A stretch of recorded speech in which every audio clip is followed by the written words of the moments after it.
السلام عليكم اخواني اخواتي، لاباس عليكم؟ كنتمنى ان شاء الله لقاكم هذا الفيديو في احسن الاحوال، تكونوا ان شاء الله بصحه جيده كالعاده دائما معكم كلثوم. فاليوم ان شاء الله نشارك معكم هاد الكيكه ديال كيجيو زوين في واحد المذاق صراحه كيجيو غزال بزاف. كنتمنى الاعجاب ديالكم، كنبغيكم تجمعوا متابعين ديال القناه. دابا ان شاء الله ندوزو للطريقه والمقادير. هنا عندي نص كاس ديال الزيت، عندي نص كاس ديال السكر، عندي هنايا كاس ديال الكوك مطحون، وعندي 2 كيسان ديال الدقيق، وعندي نص كاس ما بين الماء والعصير ديال الليمون، 3 البيضات، وعندي شويه الملح، كاس ديال الياغوت، وعندي 2 خمارات، وعندي كيس ديال الباني، وعندي قشره ديال الحامض اولا البرتقال اولا ديال الليمون. انا في واحد الاناء كنديروا 3 البيضات، من بعد كنزيدوا شويه الملح، وكنديروا السكر الفاني، وهنا غادي نطربهم مزيان، يعني غنطربهم هكا حتى يتبدا يتغير اللون ديالهم. هنا من بعد غادي نضيف ليهم السكر، نص كاس ديال السكر اولا سنيده. من بعد غادي نبدا نضيف الزيت حتى بالتدريج شويه بشويه، يعني نص كاس ديال الزيت.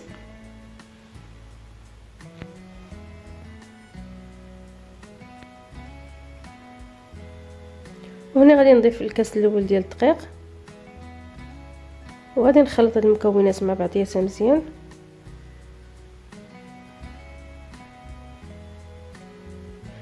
هنا من بعد غادي نضيف الكاس ديال الكوك اللي طحنته شويه رقيق. من بعد هنا غادي نضيف الكاس الثاني ديال الدقيق، غادي نضيفو غير شويه بشويه.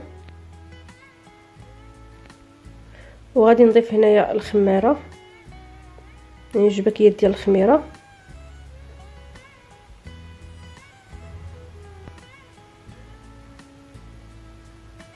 وهنا الدقيق راه كنضيف الكاس الاخر كنضيفو غير شويه بشويه.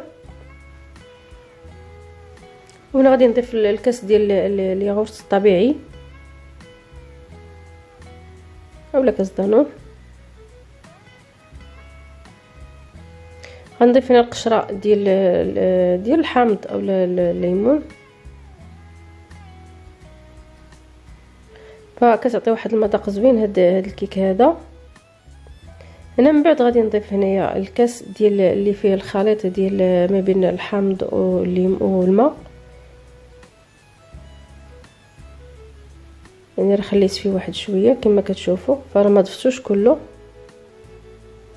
هنا على حسب الخليط كنبقى نضيف شويه بشويه صافي. من بعد هنا ما خلط المكونات كلها مع بعضيها، فغادي نديرو في المول. هنا لهذا المول هذا راه القطر ديالو 26 صافي. من بعد هنا غادي نحمر شويه ديال الكوك،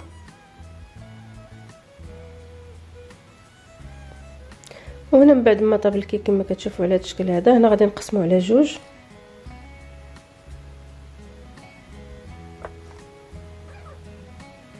هنا عندي واحد تقريبا 3 القطع ديال الكيري، يعني فرماج داك المربع.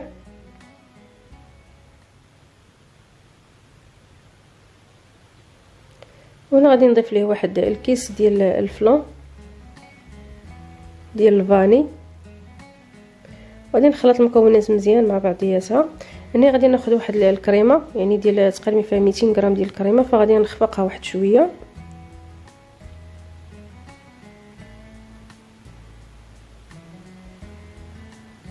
من بعد غادي نخلط مع داك الجبن مع داك الفلون،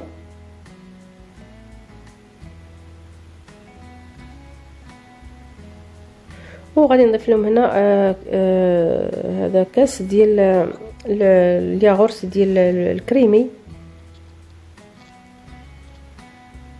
صافي. من بعد هنايا كناخذ داك الكيك، هنا انا ما سقيتهاش، انا هنايا فانا اللي بغى يسقيها يسقيها، انا هنا طريت اني ما نسقيهاش، فدرت لها داك شويه ديال الكريمه هكا في الوسط. من بعد غادي نضيف على القطعه الثانيه، ومن بعد هنا فغادي ندير لها الكريمه هكا من الفوق، ومن بعد غادي نزينها هكا بالكوك.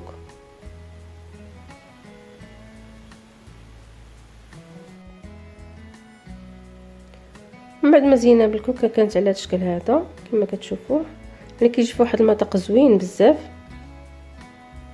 نقطع لكم انا واحد الطرف باش تشوفوها من الداخل.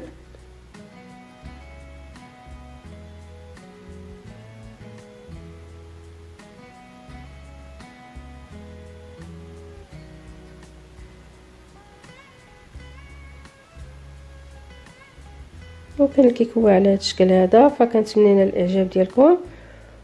وهنا وهنا كنبغي نشكر جميع المتابعين ديال هذه القناه اللي من المغرب وخارج المغرب، وكنتمنى التوفيق دائما للجميع، وكنقول لكم السلام عليكم حتى الفيديو اخر ان شاء الله.